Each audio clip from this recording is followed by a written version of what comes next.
Assalamualaikum warahmatullahi wabarakatuh. Di era digital ini, banyak sekali profesi baru yang muncul ke permukaan. Misalnya, influencer dan YouTuber. Maka dari itu, perkenankan saya, Fatia Zuhrufunisa dari 10 IPS 3, menceritakan biografi tentang salah satu influencer sekaligus YouTuber Indonesia yang berprestasi, yakni Jerome Pauline. Jerome Pauline memiliki nama asli Jerome Pauline Sijabat. Ia lahir pada tanggal 2 Mei 1998. Pada saat itu, Indonesia sedang mengalami krisis moneter. Jerome Pauline Sijabat lahir dari orang tua yang bernama Marojahan Sijabat dan Christy Raminsa. Ia merupakan anak kedua dari 3 bersaudara. Kakaknya bernama Jehian Pandangian Sijabat dan adiknya bernama Jesvero Porman Sijabat.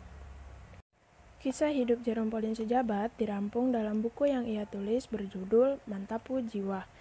Di situ tertulis pada tahun 2004, Jerome dan keluarganya pergi pindah ke Surabaya. Pada saat itu, Jerome dan kakaknya memasuki usia sekolah. Namun, kedua orang tua Jerome sulit mendapatkan sekolah untuk kedua anaknya. Hingga akhirnya mereka mendapatkan beasiswa ke salah satu sekolah swasta nasional plus di Surabaya bernama IPH School. Jerome menghabiskan masa SD dan SMP-nya di IPH School.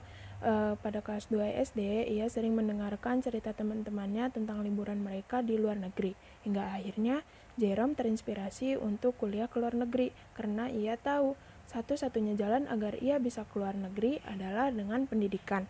Namun karena kendala ekonomi, Jerome akhirnya memutuskan untuk mencari beasiswa untuk kuliah ke luar negeri.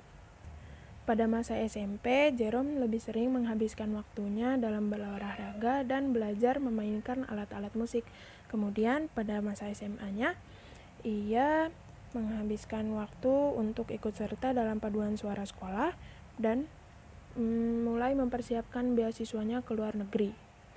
Ia mendapatkan saran dari guru SMA-nya untuk ikut serta dalam kegiatan Olimpiade.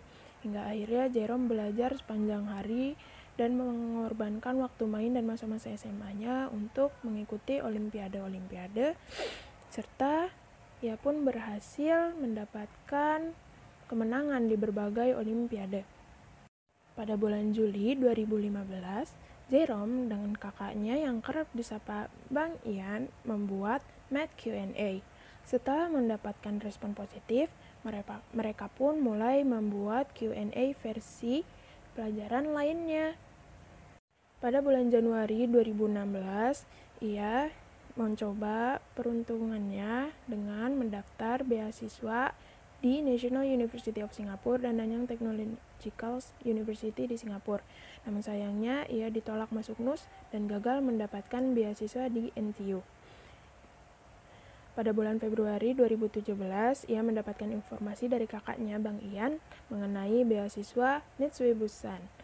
Kemudian ia pun mempersiapkan segalanya untuk mengikuti seleksi dan tes beasiswa tersebut. Setelah mengikuti tes, Jerome ternyata diterima dan lulus seleksi beasiswa Mitsui Busan. Akhirnya ia pun melanjutkan studinya ke Jepang. Ia memulai studinya di Jepang dengan sekolah bahasa selama 1 tahun. Pada Februari 2017, ia berhasil mendapatkan kemenangan atas lomba pidato bahasa Jepang. Setelah mengikuti tes, ia pun diterima di salah satu kampus swasta terbaik di Jepang, yakni Waseda University. Ia melanjutkan studinya di sana dengan jurusan matematika terapan. Pada 23 Desember 2017, Jerome bersama temannya Kevin memulai kanal YouTube Nihongo Mantapu. Pada awalnya, kanal YouTube tersebut digunakan untuk mengajarkan bahasa Jepang. Kemudian pada 8 Agustus 2018, Kevin mundur dari kanal YouTube Nihongo Mantapu. Hingga akhirnya, Jerome melanjutkan kanalnya dengan menambah konten-konten lain seperti kehidupan sehari-hari sebagai mahasiswa di Jepang. Kanal YouTube-nya terus berkembang dan subscribernya semakin banyak. Hingga akhirnya Jerome berhasil mendapatkan Silver Play Button pada tahun 2018 dan Gold Play Button pada tahun 2019. Selain mengembangkan kanal YouTube-nya, Jerome beserta manajernya yaitu kakaknya sendiri Bang Ian juga mendirikan dan mengembangkan bisnis F&B di bidang teh dan cemilan sejak April 2021. Kini bisnis F&B tersebut dikenal dengan nama Menanti.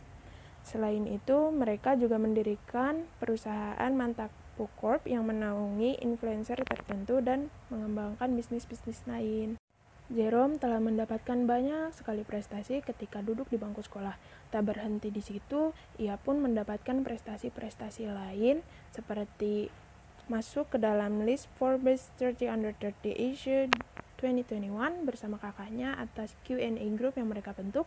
Kemudian ia juga mendapatkan penghargaan Rookie of the Year dari IKP Works serta mendapatkan Gold Play Button dan Silver Play Button. Apa yang di masa lalu terlihat sebagai suatu kegagalan, ternyata sekarang kalau dilihat lagi merupakan berkah dari Tuhan. Ketika Tuhan tidak memberikan sesuai yang kita harapkan, bukan berarti Tuhan tidak baik, tetapi Tuhan punya rencana yang lebih baik. Itu merupakan kutipan yang diucapkan oleh Jerome. Jerome berhasil mengatasi masa sulitnya, membuat perubahan pada dirinya dan masyarakat, terus mengejar cita-citanya menjadi Menteri Pendidikan, serta menginspirasi banyak orang lewat karya dan prestasinya. Sekian biografi Jerome yang bisa saya sampaikan. Mohon maaf bila ada salah kata dan kesalahan lainnya. Wassalamualaikum warahmatullahi wabarakatuh.